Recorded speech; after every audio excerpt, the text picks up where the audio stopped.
नमस्कार विद्यार्थी मित्रांनो, बघा प्रश्न काय दिलेला आहे. 36 माणसे एक काम काही दिवसात पूर्ण करतात. जर दिवसांची संख्या 2/3 केली तर ते काम पूर्ण करण्यासाठी आणखी किती माणसं लागतील असे विचारले. बघा मित्रांनो, काय माणसं किती दिलीत त्यांनी आपल्याला? माणसे दिलीत 36. आणि आपल्याला दिवसांची संख्या दिलेली नाही. दिवसांचं काय दिलं आपल्याला? पहिल्यांदा 36 माणसं असताना काही दिवस लागायचे, परंतु त्यांनी आता दिवसांची संख्या कमी केली. किती? 2/3 केली. मित्रांनो, हा अपूर्णांक आपण जर समजून घेतला तर आपलं उत्तर निघून जातं. बघा 2/3 हा अपूर्णांक म्हणजे काय असतो? बघा ही खाल्लं जे असतं ते कधी लक्षात ठेवायचं, मूळ असतं. काय मूळ? इथं काय आहेत? दिवस आहेत, म्हणजे हे मूळ दिवस झाले. हे काय झाले? मूळ दिवस. पुन्हा काय म्हणतोय ते? दिवसांची संख्या 2/3 केली. 2/3 म्हणजे काय केली? कमी केली. बघा 3 हून 2 केली म्हणजे कमी केली. हेच घ्यायचं आपण. काय बघा, काम म्हणजे काय असतं? काम म्हणजे असतं दिवस गुणिले व्यक्ती.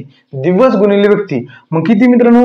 हे 36 पहिले माणसं आणि त्यांचे दिवस 3. बरोबर का? आणि मित्रांनो आता नीट बघा, जरी का नाही दिवस कमी केले आणि माणसं वाढवले तरी काम तेच राहणार आहे. काम तेच करायचे ना आपल्याला. मग सांगा मित्रांनो, इथं दिवस झाले किती? 2 झाले. माणसं किती आपल्याला काढायचे? एवढंच काढायचे. चला मग काय, बे एक बे, पुन्हा 18 दुनी 36, हे 18 त्रिक 54. म्हणजे मित्रांनो दिवस कमी केले तर व्यक्ती किती लागणार आहेत? 54 व्यक्ती लागणार आहेत. पण आपल्याला गणितामध्ये काय विचारले? आणखी किती व्यक्ती लागणार आहेत? पहिले 36 होते, 54 मधून 36 वगळायचे, किती राहतील मित्रांनो? 18. म्हणजेच आणखी 18 माणसं आपल्याला कामावर घ्यावी लागतील. मित्रांनो बघा प्रश्न काय दिलेला आपल्याला? एका कारखान्यामध्ये 2100 टन ऊसाचे गाळप 3 दिवसामध्ये होते, तर 14.7 गुणिले 10⁻³ टन ऊसाचे गाळप किती दिवसात असं होईल आपल्याला विचारले. मित्रांनो पहिल्यांदा काय करावं लागेल आपल्याला? कारखान्याची 1 दिवसाची कॅपॅसिटी काढावं लागेल. बघा 2100 टन 3 दिवसात, तर एका दिवसात किती होईल मित्रांनो? 7 त्रिक 21, म्हणजे एका दिवसाला ते 700 टन ऊस गाळप करतात. किती? 700 टन गाळप करतात. मग एवढा ऊस किती दिवस लागतील? काय करायचं? दिलेल्या ऊसाला 700 टनानं भाग द्यायचा. येते उत्तर. बघा काय, 14.7 गुणिले 10⁻³ म्हणजे किती? 1000. बरोबर? डायरेक्ट लिहूया, भागिले 700.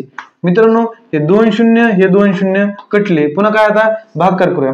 7 एक 7, 7 दोन्ही 14 आणि 7 एक 7. पॉइंटला पॉइंट काय राहिलं?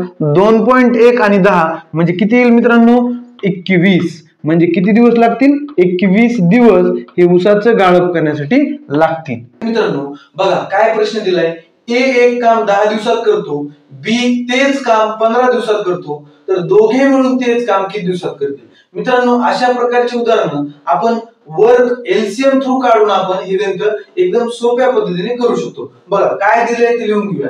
ए एक काम 10 दिवसात करतो, बी तेच काम 15 दिवसात करतो, तर ते दोघे मिळून किती दिवसात करतील असे विचारले.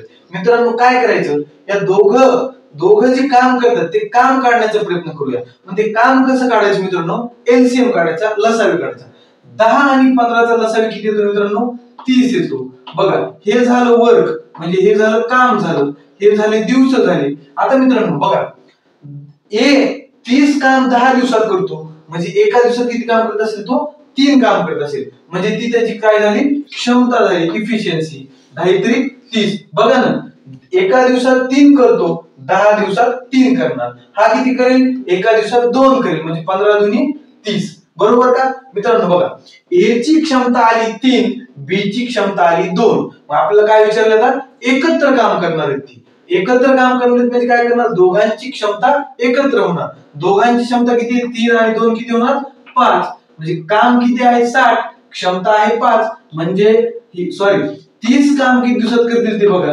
30 भागिले 5 किती येईल? 5 एक 5, 5 सगळं 30. म्हणजे मित्रांनो ते दोघे मिळून 6 दिवसात ते काम करतील. बघा प्रश्न काय दिलेला आहे. ए एक काम 15 दिवसात पूर्ण करतो, म्हणजे एकटा, आणि पुन्हा ए व बी मिळून तेच काम 6 दिवसात करतात, तर त्यांनी काय विचारलं आपल्याला? बी तेच काम एकटा किती दिवसात करेल? मित्रांनो सेम अप्रोच वापरायचा. आधी आपण त्यांचं काम काढून घ्यायचं, वर्क काढून घ्यायचं. वर्क कसं काढतो आपण मित्रांनो? जे दिलेले दिवस आहेत त्यांचा एलसीएम काढायचा. बघा 15 आणि 6चा एलसीएम किती येतो मित्रांनो? लसावी 30 येतो. किती येतो? 30 येतो. मग आता एकदा वर्क काढलं म्हणजे काम काढलं तर आता काय काढायच्या, त्यांच्या क्षमता काढायच्या, ते एका दिवसात किती काम करतात बघा. 15 दुनी 30 म्हणजे मित्रांनो बघा, ए एका दिवसात 2 काम करतो, 15 दिवसात किती करेल, 30 काम करेल.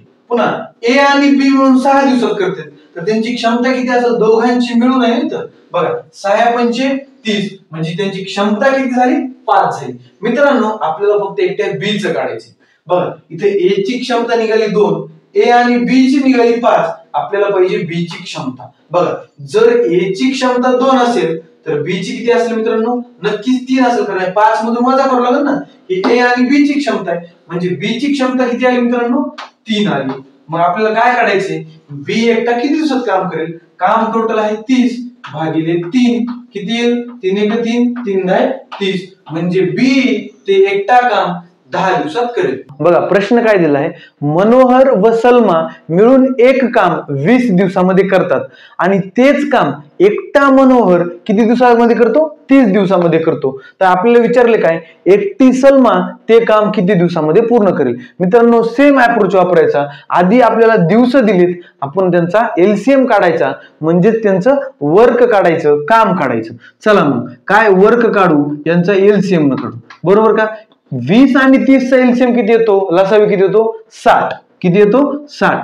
मग मित्रांनो एकदा आपण त्यांचं काम काढून घेतलं, काम काढल्यावर आपल्याला त्यांची क्षमता काढता येते. बघा मनोहर आणि सलमा या दोघांची मिळून क्षमता किती येईल, 20 त्रिक 60 म्हणजे एका दिवसात ते 3 काम करतील. चला किती आलं, 3 आलं. आणि पुन्हा काय, एकटा मनोहर किती त्याची क्षमता येईल, 30 दुनी 60 म्हणजे मनोहर एका दिवसात 2 काम करेल. आपल्याला विचारले फक्त सलमाचं. मित्रांनो आपल्याला इफिशियन्सी जर निघाली सलमाची तर आपण तिचे दिवस काढू शकतो, म्हणजे तिची क्षमता निघाली तर बघा एकट्या मनोहरची क्षमता आहे 2, मनोहर प्लस सलमाची क्षमता आहे 3. बघा या 3 मध्ये मनोहर आहे म्हणजे 1 राहिला, म्हणजे ती कोण असणार, सलमा. सलमाची क्षमता किती असणार, 1. सलमाची क्षमता असणार 1. मग टोटल काम किती मित्रांनो, 60 आहे. मग आपल्याला सलमाचे दिवस काढायचे आहेत. बघा 60 भागिले 1 किती येईल, 60 म्हणजे सलमाला ते एकटीला काम करायला 60 दिवस लागतील. त्या आपल्या गणितामध्ये ए व बी, ए अधिक बी दोघाला मिळून किती दिवस लागतात, 12 दिवस लागतात. पुन्हा काय म्हणतंय, बी ला जेवढे दिवस लागतात त्याच्या 2/3 पट दिवस ए ला लागतात. म्हणजे काय म्हणते बघा, बी ला जेवढे दिवस लागतात त्याच्या 2/3 पट दिवस कुणाला लागतात, ए ला लागतात. म्हणजे याचा अर्थ काय असतो बघा, ह्या बी चे दिलेत आपल्याला काय, बी च्या कंपॅरिझन मध्ये दिलेले आहेत. म्हणजे बी ला जर 3 दिवस लागत असतील तर ए ला 2 दिवस लागणार. समजतंय तुम्हाला, बी ला जर 3 दिवस लागत असतील तर ए ला 2 दिवस लागणार. मग नंतर काय करायचं मित्रांनो बघा, त्यांची आपण इफिशियन्सी काढून घ्यायच्या, त्यांच्या क्षमता काढायच्या. बघा बी आणि हे ए, बी ला किती दिवस लागतायत, 3 दिवस लागतायत, ए ला किती दिवस लागतायत, 2 दिवस लागतात. हे दिवस आहेत मित्रांनो, काय आहेत, हे दिवस आहेत, टाइम आहे.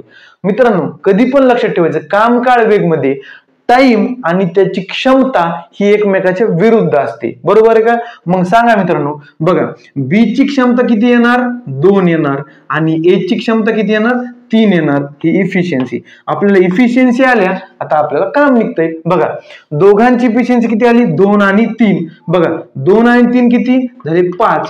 बघा दोघं मिळून एका दिवसात 5 काम करणार आहेत, ए आणि बी 5 काम करणार आहेत. दिवस किती आहेत, 12. म्हणजे किती झालं, एका दिवसाचं काम 5, 12 दिवसाचं काम किती, 60. म्हणजे टोटल वर्क किती आलं, 60 दिवस. आपल्याला कुणाचं विचारलेलं आहे, आपल्याला ए आणि बी चं आपण सेपरेट काढू. बघा चला 60 बर का. बघा ए ची किती क्षमता आहे, 3 म्हणजे ए का नाही 20 दिवसात काम करेल. कोण, ए करेल 20 दिवसात आणि बी किती दिवसात करेल, बघा 60 भागिले 2 किती, 30 दिवसात. म्हणजे मित्रांनो बघा ए 20 दिवसात करेल, बी 30 दिवसात करेल. बघा प्रश्न काय दिलेला आहे आपल्याला, 40 मजूर 60 दिवसात 30 खंदक खणतात. खंदक म्हणजे काय, खड्डे असतील काय जे असतील. आणि दुसरी कंडिशन काय दिली, 20 मजूर 15 खंदक किती दिवसात खणतील, बरोबर का, असं विचारलं. मित्रांनो सिंपल सूत्र असतं, काय असते म्हणजे पहिल्यांदा मजूर घ्यायचे, त्यांना गुणिले काय करायचं, दिवसांनी गुणायचं, भागिले काम गुणायचं, भागिले काम करायचं. बरोबर दुसरी कंडिशन घ्यायची, दुसरे आपले मजूर घ्यायचे, त्यांचे दिवस घ्यायचे भागिले आपलं त्यांचं काम घ्यायचं. हे सिंपल सूत्र आहे मित्रांनो. बघा काय करायचं, बघा किती आहेत पहिल्यांदा मजूर 40 मजूर गुणिले दिवस किती आहेत 60 दिवस आहेत भागिले काम किती आहे 30 काम आहे म्हणजे 30 खंड बरोबर. पुन्हा दुसऱ्याचे मजूर किती आहेत 20 मजूर आहेत, दिवस आपल्याला काढायचे आहेत भागिले काम किती आहे 15 खंड. चला आता काय ही इक्वेशन सॉल्व्ह करायचं कसं बघा 30 एक 30, 30 दोन्ही 60, पुन्हा 20 एक 20, 20 दोन्ही 40. काय राहिलं मित्रांनो बे दोन्ही 4, 4 गुणिले 15 किती आलं 15 चोक 60 म्हणजे किती आलं मित्रांनो दिवस किती आले 60. म्हणजे मित्रांनो दुसऱ्या कंडिशन मध्ये 20 मजुरांना 15 खंड खणण्यासाठी 60 दिवस लागतील. प्रश्न काय दिलेला आपला ए हा बी च्या दुप्पट वेगाने काम करतो आणि सी हा ए व बी यांच्या वेगाच्या एकत्रित वेगाने काम करतो. म्हणजे ए आणि बी जेवढं काम करतात तेवढंच काम सी एकटा करतो बरोबर. तर प्रश्नात काय दिलंय ए हा जर ते काम एकटा 12 दिवसात करत असेल तर ए बी सी हे तिघं मिळून ते काम किती दिवसात पूर्ण करतील असं दिले. मित्रांनो जे दिलंय ते लिहून घ्या. ए काय करतो बी च्या दुप्पट वेगाने काम करतो म्हणजे बी जर एक काम करत असेल तर ए 2 काम करत असेल. चला लिहून घेऊया मग काय ए जर 2 काम करत असेल तर बी 1 असेल बरोबर का. पुन्हा काय म्हणले सी हा त्या दोघांच्या कामा एवढे एकटा काम करतो बरं का. म्हणजे सी किती असेल मित्रांनो दोघांच किती 2 आणि 1 3 या आल्या त्यांच्या क्षमता आलेल्या आहेत. आता सिंपल गणित इथंच आपलं तुटलेलं आहे. ए एकटा 12 दिवसात काम करतो किती 12 दिवसात एकटा ए काम करतो. मग मला सांगा मित्रांनो ए जर एका दिवसात 2 काम करत असेल तर 12 दिवसात किती काम करेल तो 24 काम करेल. मग आपल्याला गणितात काय विचारले जर हे तिघं मिळून काम करायले तर किती दिवसात करतील. मग काय करायचं तिघांच्या क्षमता एकत्र करायच्या 2 अधिक 1 3, 3 अधिक 3 किती 6 म्हणजे तिघं मिळून एका दिवसात 6 काम करतील तर 24 काम किती दिवसात करतील भागिले 6 करायचं 6 एक 6, 6 चोक 24 म्हणजे मित्रांनो त्या तिघांना मिळून 4 दिवस लागतील ते काम पूर्ण करायला. बघा मित्रांनो प्रश्न किती मोठा होता आणि उत्तर किती छोटा आहे. धन्यवाद.